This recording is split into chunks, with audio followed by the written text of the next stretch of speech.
Buenas noches, mi nombre es Rolando Gualteros.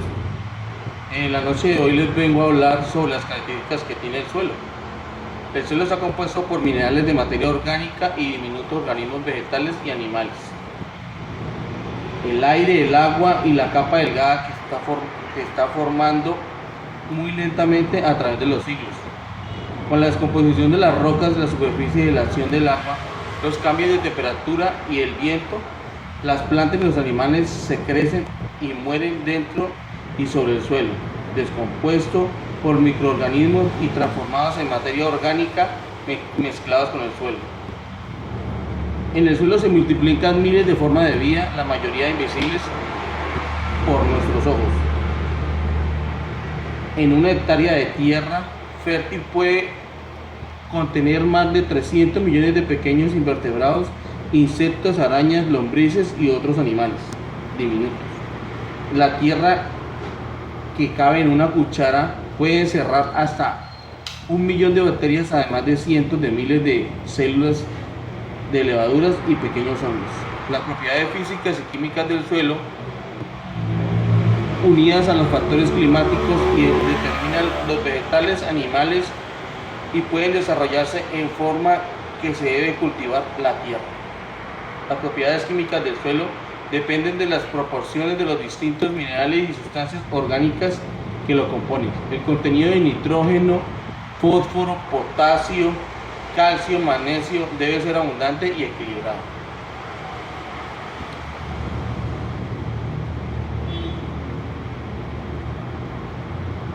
Las características del suelo dependen de varios factores.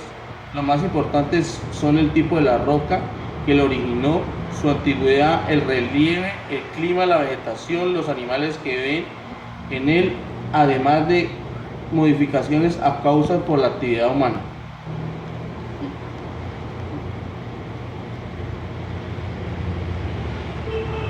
Ahora los elementos compuestos que se pueden considerar representativos son el carbono, el hidrógeno, el oxígeno, el nitrógeno.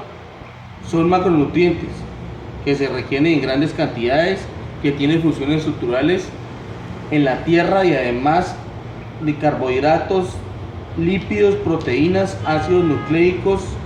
El fosfato también es un macronutriente que ayuda a esos a aportar en la generación de ATP. ATP es el adenosis trifosfato del suelo. El cloro de magnesio, cobre, zinc son micronutrientes que se requieren en pequeñas cantidades y su suficiencia balanceada. Tienen que estar balanceados los macronutrientes y los micronutrientes. El exceso de toxicidad a esas funciones fisiológicas, el imbalance ícono y partida de la fotosíntesis. Algunos de estos participan en el metabolismo del nitrógeno. Azufre es el micronutriente que tiene funciones en algunos aminoácidos y vitaminas.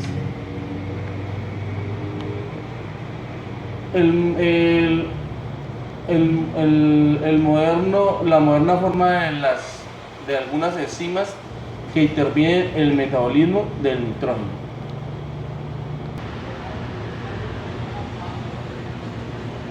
Bueno, buenas noches. Ahora hablemos de los tipos o clases de textura que se pueden encontrar. Entonces, la textura es un concepto muy sencillo.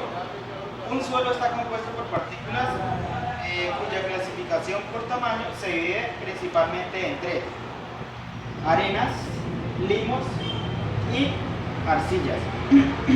Las diferentes proporciones de cada una de las fases constituyen la textura en un suelo. Las clases texturales se agrupan en 4 grupos que poseen características muy similares. Entonces empecemos con la textura arcillosa. La textura arcillosa da suelos plásticos y difíciles de trabajar. Retienen gran cantidad de agua y nutrientes debido a la microporosidad y a su elevada capacidad de intercambio catión. Aunque retengan agua en cantidad, presentan una permeabilidad baja, salvo que están bien estructurados y formen un buen sistema de grietas. Ahora la textura arenosa está en la contrapuesta a la arcillosa, pues cuando una superficie hay una textura arenosa, los suelos se conocen como ligeros, dada su escasa plasticidad y facilidad de trabajo. Esta presenta una excelente aireación debido a que las partículas dominantes de gran tamaño facilitan la penetración del aire. También únicamente cuando se producen las lluvias, las lluvias intensas se pueden producir encharcamientos o escorrentías. En ese momento es en el que la erosión laminar es muy importante. La acumulación de materia orgánica es mínima y el lavado de los elementos minerales es elevado.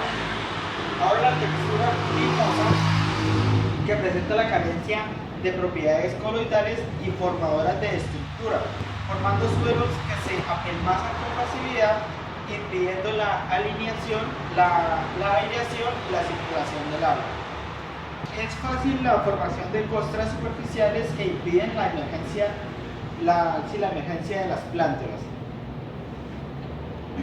Aparte de estas, las texturas francas o equilibradas, al tener un mayor equilibrio entre sus componentes, gozan de efectos favorables de las anteriores sin sufrir sus defectos. El estado ideal sería la textura franca, y a medida que nos desviamos de ella, se van mostrando los inconvenientes derivados.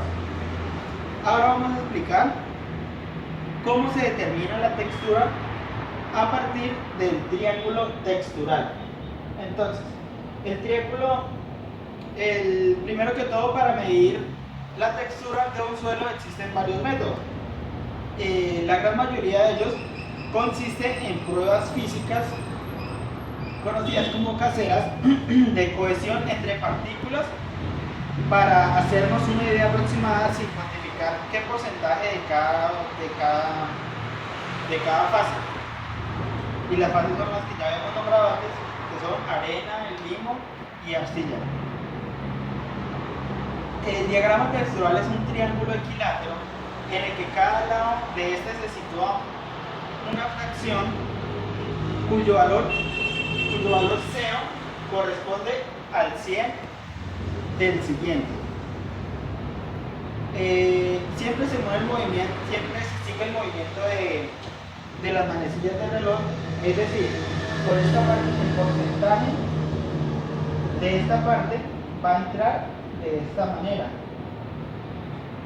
El porcentaje de esta parte va a entrar de esta manera.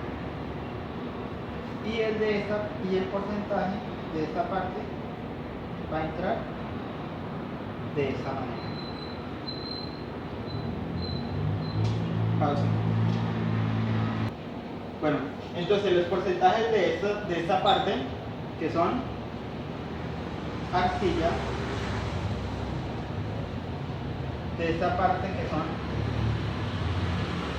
limo, y este inferior, que son arena. Bueno, el punto se obtiene al hacer intersectar dos valores de porcentaje de la fracción de partículas. Bueno, vamos a hacer un ejemplo con arcilla y limo.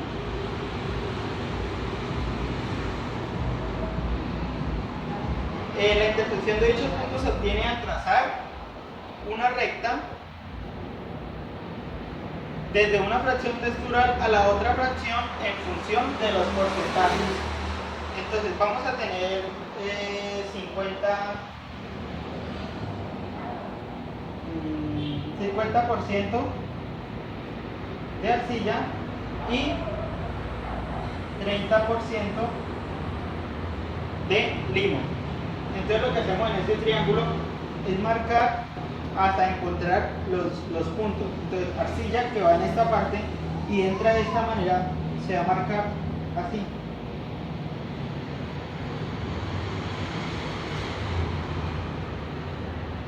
Y el limo, que va a esta parte y entre de esta manera, nos dice que 30%, pero estos son los valores en el porcentaje, entonces va a entrar de esta manera.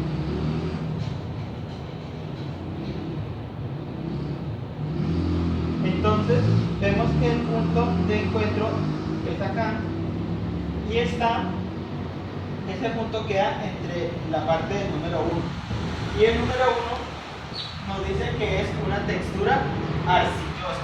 Entonces por lo tanto la textura de estos dos porcentajes, si tenemos 50% de arcilla y 50% de limo, nos da una textura arcillosa. Pero si queremos hacer una medición más precisa, tenemos que recurrir a un laboratorio. Bueno,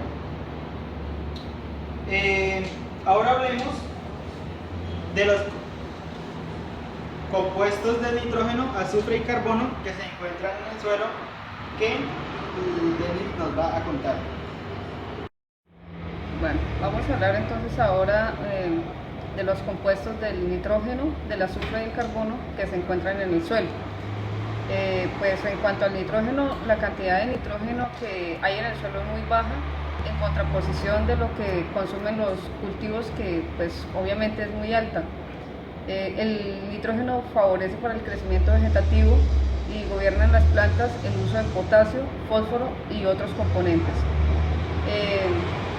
El exceso de este elemento pues va a retardar la maduración, debilita la planta, puede bajar la calidad de cultivo y puede provocar menor resistencia pues, a lo que son las enfermedades.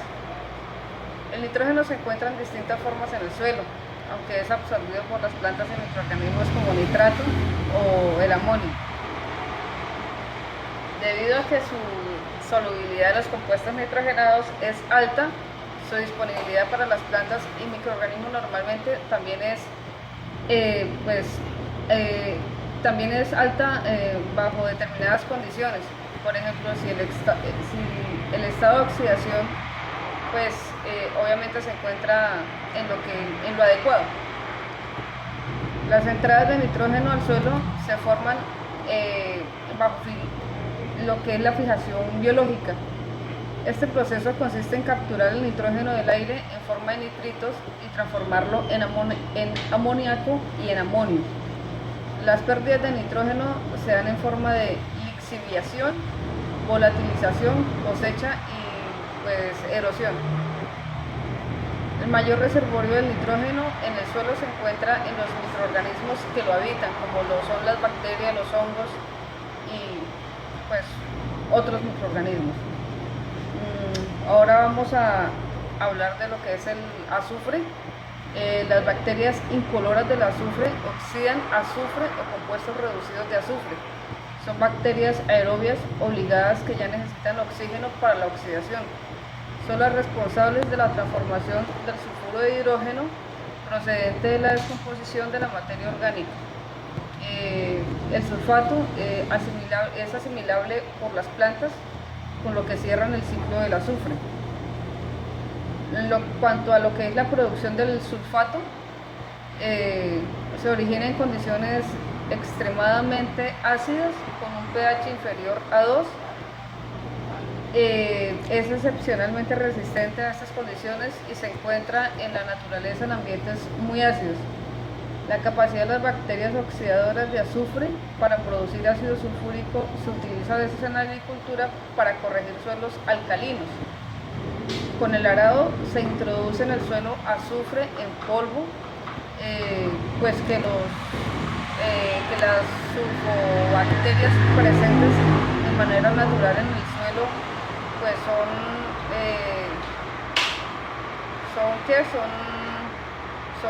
las encargadas pues de disminuir el pH del suelo hasta los valores adecuados para lo que se necesita el cultivo. Las carencias de azufre en la planta pues se deben a la falta del elemento, y pues el elemento se encuentra presente pero no entra en una forma asimilable directamente por las plantas. Condiciones limitantes: Dentro de estas condiciones encontramos el pH del suelo, que se encuentra contenido en la materia orgánica, o la salinidad del suelo, que es la competencia iónica. Bueno, encontramos que el azufre se encuentra también en el material permeable del suelo, azufre cristalino, gas natural, roca madre, que pues entre ellas podemos nombrar el basalto, en aguas y ríos, y la pirita. Acá pues el azufre es absorbido por las plantas como sulfato en forma aniónica. Pues acá también el azufre puede entrar a la planta por las hojas en forma de gas, por dióxido de azufre, que se encuentra en la atmósfera, donde se concentra debido a los procesos naturales de descomposición de la materia orgánica, como lo son la combustión de carburantes y la fundición de los metales. Vamos ahora a nombrar, o vamos a citar, el carbono, que pues en este ciclo comprende la transferencia del óxido carbónico y el carbono orgánico entre la atmósfera, donde está principalmente en forma de óxido carbónico, y la hidrosfera y litosfera, donde está en forma de carbono orgánico e inorgánico.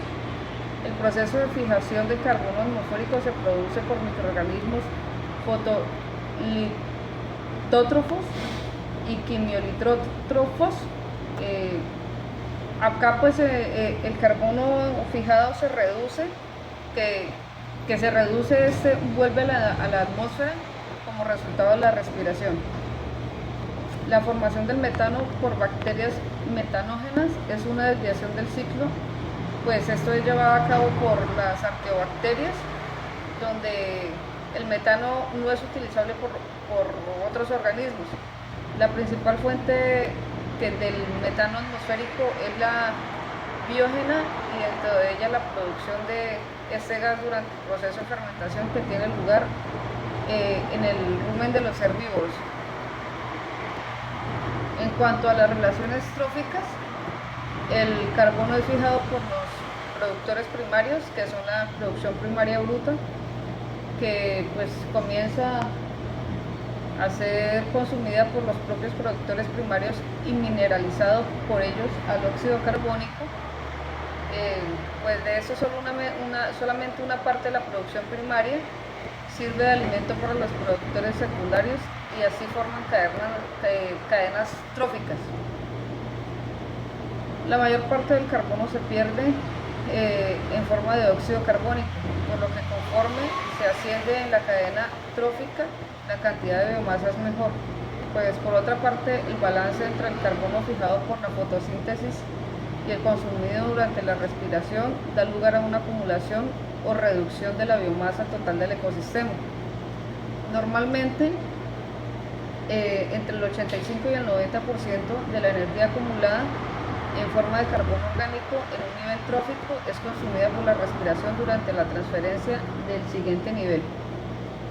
Es por esto que la cantidad de biomasa en niveles tróficos superiores es cada vez menor. Se pueden establecer